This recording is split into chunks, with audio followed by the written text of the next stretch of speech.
এখন যে অবস্থা মনে হয় না যে পা ভাঙছে ওরমের গাড়ি গুড়ি চালাইলে।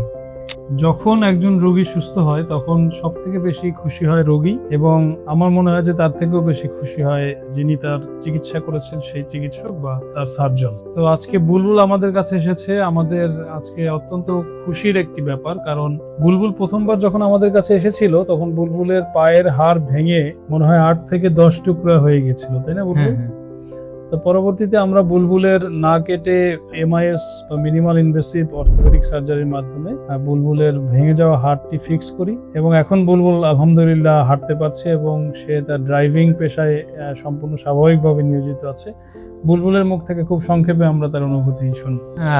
বরিশাল গেছিলাম প্রথম, বরিশালের পরে ঢাকাতে পাঠালো যে ঢাকাতে অপারেশন হবে, কিন্তু ঢাকাতেও বললো যে না হবে না, ওরবেন অন্য ডাক্তাররা বললো। তারপরে স্যারের কাছে আসলাম, তারপরে বললো যে এমনি এমনি আর কি অপারেশন করলে জোড়া লাগার সম্ভাবনা আছে, আর মোটামুটি ভালোই সুস্থ, এই গাড়ি গুড়ি চালাই দিবে, সবকিছু ঠিক আছে। আচ্ছা, তাহলে আমরা যদি একটু জুম করে দেখাই বুলবুলের এই হাড়, এখানে প্রায় 8 থেকে 10টি টুকরো হয়েছিল।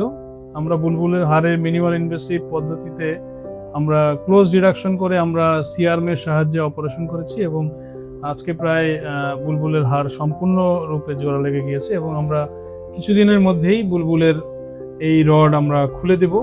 এবং বুলবুলের জন্য শুভকামনা। বুলবুল, তুমি ভালো থাকো, আমাদের জন্য দোয়া করো। আপনারা সবাই ভালো থাকবেন, অ্যাক্সিডেন্টকে এড়িয়ে চলবেন, এবং যদি কখনো অ্যাক্সিডেন্ট কারো আল্লাহ না করুক হয়ে যায়, অতি দ্রুত একজন অভিজ্ঞ অর্থোপেডিক সার্জনের পরামর্শ নেবেন। এখন যে অবস্থা মনে হয় না যে পা ভাঙছে ওরমের অবস্থা গাড়ি গুড়ি চালাইলে। বুলবুলকে জন্য শুভকামনা এবং সবার জন্য শুভকামনা। সবাইকে ধন্যবাদ।